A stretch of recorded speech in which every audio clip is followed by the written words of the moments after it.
ഈശോയിൽ സ്നേഹമുള്ളവരെ, സുവിശേഷം നമ്മളെ ഇന്ന് ഓർമ്മിപ്പിക്കുന്നത് വിശുദ്ധ മർക്കോസിന്റെ സുവിശേഷം 8-ാം അധ്യായം 34 മുതലുള്ള തിരുവചന ഭാഗങ്ങളാണ്. 34-ാമത്തെ തിരുവചനം ഇപ്രകാരമാണ് പറയുന്നത്: അവൻ ശിഷ്യന്മാരോടൊപ്പം ജനക്കൂട്ടത്തെയും തന്റെ അടുക്കലേക്ക് വിളിച്ചു വരുത്തിയിട്ട് പറയുന്നു, ആരെങ്കിലും എന്നെ അനുഗമിക്കുവാൻ ആഗ്രഹിക്കുന്നുവെങ്കിൽ അവൻ തന്നെ തന്നെ പരിത്യജിച്ച് തന്റെ കുരിശുമെടുത്ത് എന്നെ അനുഗമിക്കട്ടെ എന്ന്.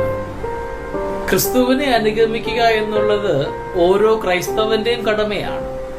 ചിലപ്പോഴെങ്കിലും അത് എന്റെ പണിയല്ല എന്ന് ചിന്തിക്കുന്ന ഒരുപാട് പേരുണ്ട്.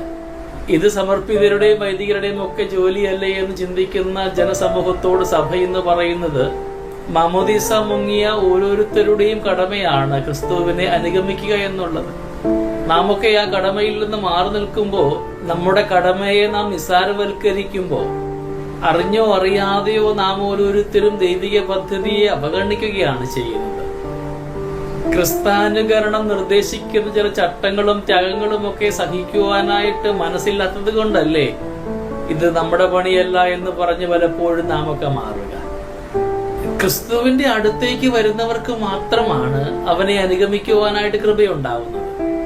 ഞാൻ ഇന്ന് എന്റെ ക്രിസ്തുവുമായിട്ട് എത്രമാത്രം അടുപ്പത്തിലാണ് എന്ന് ധ്യാനിക്കാം.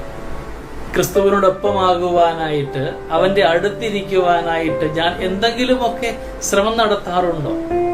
എല്ലാവരും എന്റെ അടുത്തേക്ക് വരണം, എന്നെ അനുഗമിക്കണമെന്ന വാശിയൊന്നും ക്രിസ്തുവിനില്ല. അത് ഓരോരുത്തന്റെയും സ്വാതന്ത്ര്യത്തിന് വിട്ടുകൊടുക്കുകയാണ് ക്രിസ്തു. നമ്മുടെ വ്യക്തിത്വങ്ങളെ അവിടുന്ന് മാനിക്കുന്നുണ്ട്. പക്ഷെ ചിലപ്പോഴൊക്കെ നമ്മുടെ ഈ സ്വാതന്ത്ര്യം നമുക്ക് വിനയായിട്ട് മാറുന്നുണ്ട്. സ്നേഹമുള്ളവരെ, സ്വയരക്ഷയ്ക്ക് വേണ്ടി ജീവിക്കുന്നവരായി മാറാതെ ക്രിസ്തുവിന് വേണ്ടി ജീവിക്കുന്നവരാകുവാൻ വചനം ഓർമ്മിപ്പിക്കുകയാണ്. ഒരുവൻ ലോകം മുഴുവൻ നേടിയാലും സ്വന്തം ആത്മാവ് നഷ്ടമാക്കിയാൽ അവൻ എന്താണ് പ്രയോജനം? നമ്മുടെ ജീവിത മേഖലയിലൊക്കെ ക്രിസ്തുവിനോടൊപ്പമാകുവാനും അവന്റെ അടുത്തിരിക്കുവാനും അവനെ അനുഗമിക്കുവാനുമുള്ള കൃപാവരങ്ങൾക്ക് വേണ്ടി പ്രാർത്ഥിക്കാം. ദൈവം നമ്മളെല്ലാവരെയും സമൃദ്ധമായി അനുഗ്രഹിക്കട്ടെ. നമ്മുടെ കർത്താവ് ഈശോ മിശിഹായുടെ കൃപയും പിതാവായ ദൈവത്തിന്റെ സ്നേഹവും പരിശുദ്ധാത്മാവിന്റെ സഹവാസവും നമ്മളെല്ലാവരോടും കൂടി ഉണ്ടായിരിക്കട്ടെ, ഇപ്പോഴും എപ്പോഴും എന്നേക്കും. ആമേൻ.